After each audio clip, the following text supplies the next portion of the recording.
Écoutez un extrait du livre de Najor, Enquête spirituelle au cœur de l'amour. Écoutez avec votre cœur, puis activez votre lumière intérieure et infinie de l'amour universel. Sommes-nous prêts pour avancer dans une même direction, ou sommes-nous tellement occupés par notre propre personne, que d'agir tous dans un même sens est impossible, utopique? Sommes-nous prêts à laisser de côté nos habits sociaux, pour commencer à devenir ce que nous avons toujours été, des êtres humains?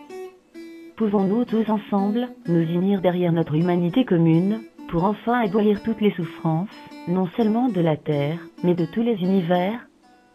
Pouvons-nous enfin, nous servir de nos idées et de nos sentiments, non pour accroître la puissance de l'animalité encore présente en nous, mais pour mettre nos idées et nos émotions au service de ce que nous serons demain, c'est-à-dire une lumière intérieure et infinie, de l'amour universel? Oui, nous pouvons tous nous éveiller et mettre le meilleur dans nous, au service des uns et des autres. Oui, nous avons tous dans nous cette lumière intérieure et infinie, de l'amour universel, mais nos costumes sociaux l'empêchent de progresser, comme la matière dense empêche la lumière du soleil de progresser. Mais la matière est périssable et un jour ou l'autre, la lumière du soleil pourra continuer sa route.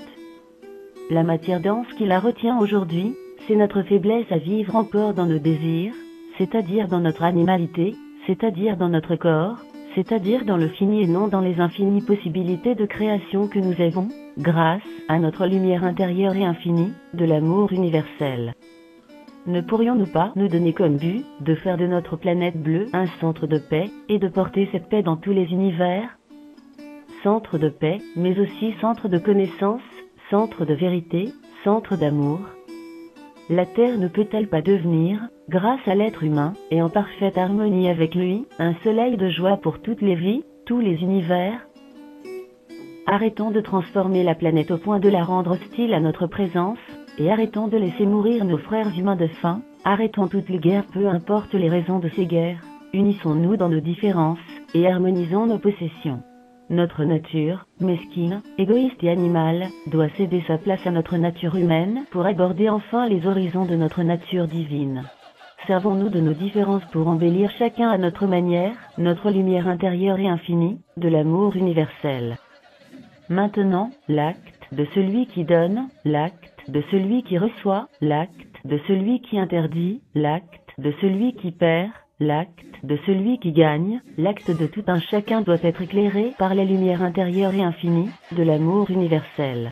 La matière reste la matière, le corps reste le corps, et nos besoins vitaux ne seront pas changés par notre lumière intérieure et infinie, de l'amour universel. Mais nous pouvons l'aider à briller davantage, car elle seule peut nous apporter les connaissances qui aujourd'hui nous manquent. Tous nos actes ne doivent plus être liés à un projet politique, ou religieux, ou économique, mais uniquement à la lumière intérieure et infinie, de l'amour universel. Pour aller dans ce sens, nous allons éclairer notre mental avec cette lumière intérieure et infinie, d'amour universel. Et que nous dit ce mental éclairé?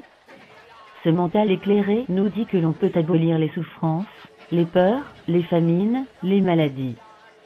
Ce mental éclairé va nous faire découvrir un monde totalement nouveau, et nous pourrons enfin dépasser les frontières de la lumière, de l'espace et du fini pour commencer à arpenter les chemins de la sagesse, de la connaissance et de l'amour. Ce mental éclairé nous dit qu'il est aujourd'hui intolérable qu'une partie infime d'êtres humains laisse vivre dans la misère la plus complète la grande majorité d'entre eux, qu'il est intolérable que beaucoup meurent de faim, de soif, de froid, de maladies qui peuvent facilement se soigner, et qu'il est temps de changer le fonctionnement de nos sociétés. Nous allons maintenant donner de quoi vivre dignement à tous les êtres humains sur la planète, qu'ils soient noirs, blancs, jaunes ou rouges, qu'ils soient musulmans, chrétiens, bouddhistes ou autres. Nous allons donner, à tous les êtres humains, à tous les animaux, la dignité et la joie de vivre pour que nous accédions tous au confort matériel. Une fois ce confort matériel atteint par tous, qu'allons-nous faire? Eh bien, nous allons développer notre amour, nous allons développer notre intelligence, nous allons redonner à notre planète sa pureté originelle.